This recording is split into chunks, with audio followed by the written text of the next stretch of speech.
So রিয়ার জন্য থাকলো শুভকামনা। তার এসএসসিতে যে জিপিএ আছে সেই জিপিএ দিয়ে সে সেনাবাহিনী সৈনিক পদে অ্যাপ্লিকেশন করতে পারবে, পূর্বেও করেছিল।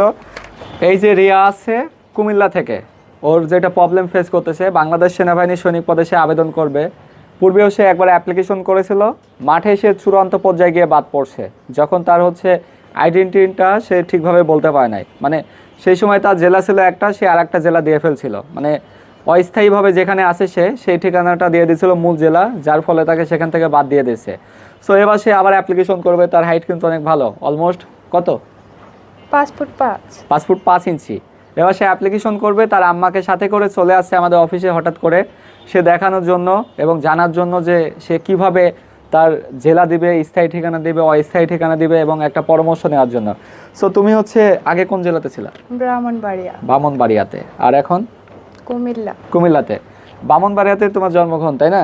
জি। সেও তো এখানে হচ্ছে অনেকে ভুল করে ফেলে, জন্মগ্রহণ জায়গাটাকে বাদ দিয়ে সে স্থায়ী জায়গা বাদ দেয় এবং অস্থায়ী যেখানে থাকে সেই জেলাটাকে হাইলাইটস করে, যার ফলে কিন্তু তার চাকরি হয় না। আবার অনেক সময় দেখা যায় যে যখন আইডেন্টিটি কনফার্মেশন করে সেনাবাহিনীর পক্ষ থেকে, তখন তাদেরকে SMS এর মাধ্যমে ডাকা হয় না। সেহেতু যারা হচ্ছে বাংলাদেশ সেনাবাহিনীতে এবার অ্যাপ্লিকেশন করতেছে, ঠিক আছে, আমি তাদেরকে একটা কথা বলবো, তোমরা যারা সেনাবাহিনীতে অ্যাপ্লিকেশন করতেছো সৈনিক পদে, তোমাদের স্থায়ী ঠিকানা যেটা, মানে তুমি যেখানে জন্মগ্রহণ করেছো, তোমার বাবা মায়ের NID কার্ডে যেই তথ্য দেওয়া আছে, যেইটা জন্মস্থান দেওয়া আছে, তোমার জন্ম নিবন্ধনে যেটা জন্মস্থান দেওয়া আছে, সেই জায়গাটাকে তোমাদের স্থায়ী ঠিকানা দিতে হবে, বাবা মায়ের উপর ভিত্তি করে দিতে হবে। বাবা মায়ের যেটা থাকবে সেটাই দিবা, প্রয়োজনে তোমার জন্ম নিবন্ধনে যদি কারেকশন না থাকে সেটা কারেকশন করার জন্য বোর্ডে দিবা। সো এখন তুমি কি বুঝতে পারলা? তোমাকে এতক্ষণ যে বোঝালাম, কি বুঝতে পারলা? জি স্যার, আমি জন্ম নিবন্ধনে ভুল করাতে আমার বাদ দিয়ে দিয়েছি। আচ্ছা, জন্ম নিবন্ধনে ভুল থাকার জন্য তাকে বাদ দিয়ে দিয়েছে। সো এখন তোমার জন্মস্থান কোথায় ছিল? ব্রাহ্মণবাড়িয়া ছিল। তুমি অ্যাপ্লিকেশন করবা কোন ঠিকানায় এখন? বর্তমানে ব্রাহ্মণবাড়িয়া। জন্মগ্রহণ কি ব্রাহ্মণবাড়িয়াতে ছিল? জি স্যার।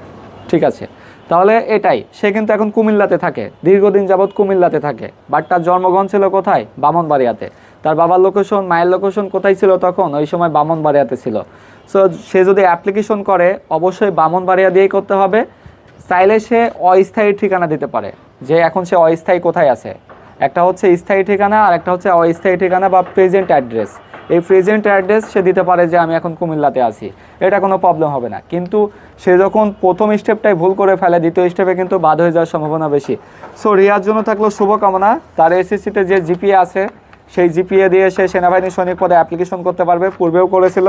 তার হচ্ছে অন্য যে কোয়ালিফিকেশন আছে, তার জন্ম তারিখ সব কিছুতে